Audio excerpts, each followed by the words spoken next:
Washington Congresswoman Cori Bush and others called for reparations.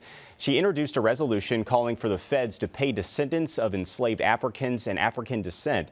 Russell Kinsaw takes a look at the momentum building to provide compensation for the legacy of slavery.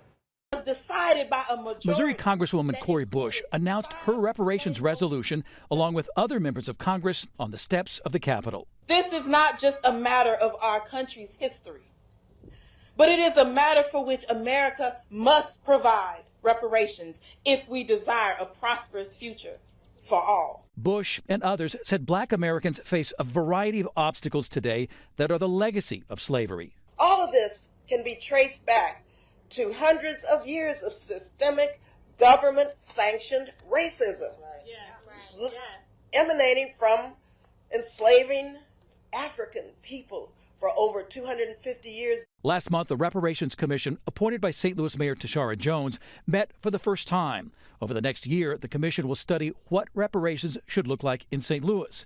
But there's more happening on the subject. Evanston, Illinois, is the first U.S. city to create a reparations plan. After 2 years of study, the state of California's Reparations Task Force has a long list of recommendations, which include a payment of more than $1 million. San Francisco is considering a payment of up to $5 million. And Harvard University created a $100 million endowment fund to close educational and economic gaps that are legacies of slavery and racism.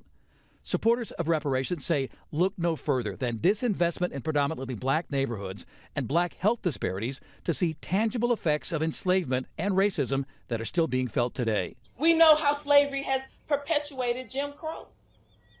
We know how slavery's impacts live on today, from the Black-white wealth gap to voter suppression to segregation and redlining to disparities in infant mortality rates and other health outcomes. According to a Pew Research Center survey of 2019, 63% of those polled believe that the legacy of slavery affects the position of Blacks in America today, either a great deal or a fair amount.